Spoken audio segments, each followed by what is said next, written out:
धर्म परिवर्तन। राहिल ने कहा, जन्नत चाहिए तो तुम्हें मानव बम भी बनना होगा। इतना बड़ा धोखा खाकर भी नीरू ने कहा, राहिल के साथ ही रहूंगी। AIN news 1। जैसा कि आप जानते हैं, युवक युवतियों का धर्म परिवर्तन कराने के खेल में अब तक कुल 3 खिलाड़ी गाजियाबाद पुलिस की पकड़ में आ गए हैं।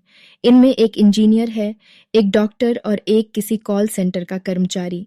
इनमें से जो भी जहां पर काम करता था, वहीं पर यह अपने शिकार की तलाश में रहते थे। जो भी कोई शख्स अपने परिवार से कुछ भी नाराज नजर आता, उसी पर यह लोग अपने फरेब का जाल फेंक देते थे। उसके साथ अपनी नजदीकी बढ़ाते, उससे दोस्ती करते और फिर जैसे ही मौका मिलता, यह उस व्यक्ति का ब्रेन वॉश कर डालते। इसके बाद ही उस पर धर्म परिवर्तन के लिए एक विशेष तरह से दबाव बनाते थे। पुलिस का तो यह दावा है कि यह कोई बहुत बड़ा नेटवर्क है। इसकी अभी कई कड़ियां जुड़ना अभी बाकी है। जल्द ही इसमें बड़े खुलासे हो सकते हैं।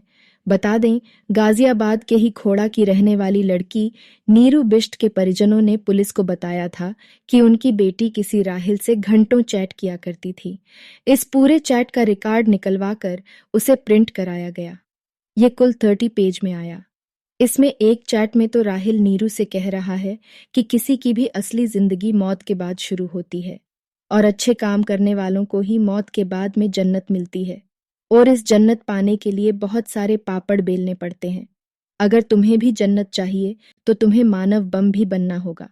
पुलिस अब यह सब मालूम करने का प्रयास कर रही है कि कहीं यह राहिल के तार किसी बड़े आतंकी संगठन से तो नहीं जुड़े हैं।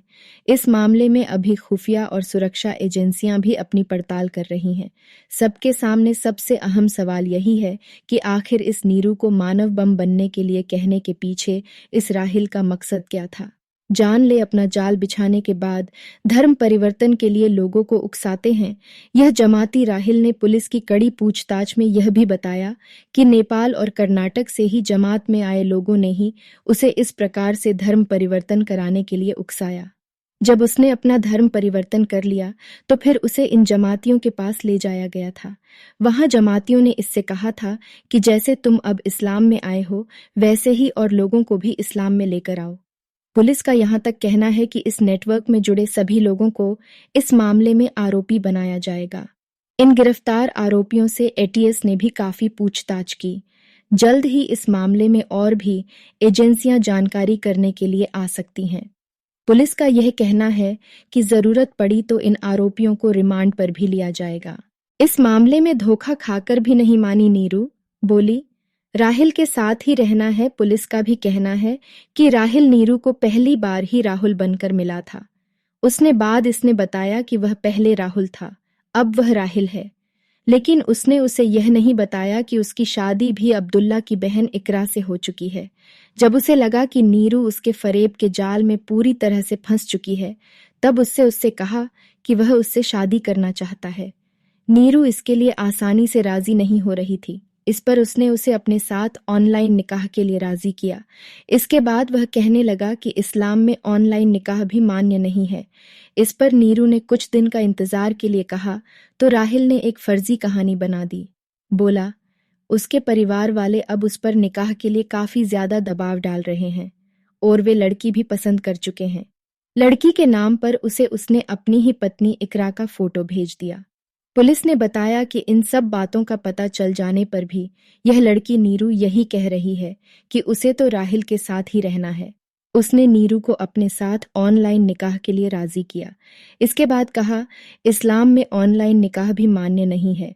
जान ले, ऐसे फंसाते थे लोगों को जाल में। 1 यह धर्म परिवर्तन कराने के लिए ऐसे ही लोगों को चुनते थे जो भी अपने परिवार से भावनात्मक रूप से नहीं जुड़े हुए नहीं होते थे या नाराज रहते थे।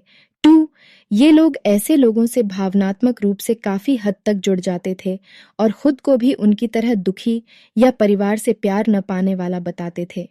3 बातों बातों में ही यह उनके धर्म की आलोचना करते थे और अपने धर्म इस्लाम की खूबियां उन्हें बताते थे। 4 इस्लाम को ही सबसे बेहतर धर्म बताकर यह लोग मानसिक रूप से उन्हें उनके धर्म परिवर्तन के लिए तैयार करते थे। 5 जो भी व्यक्ति इस गिरोह के सदस्य की बातों में फंस जाता, उसका ये लोग आसानी से धर्म परिवर्तन करा देते थे। यहाँ वो सब बताया गया है जैसा पुलिस ने पूछताछ के आधार पर बताया है।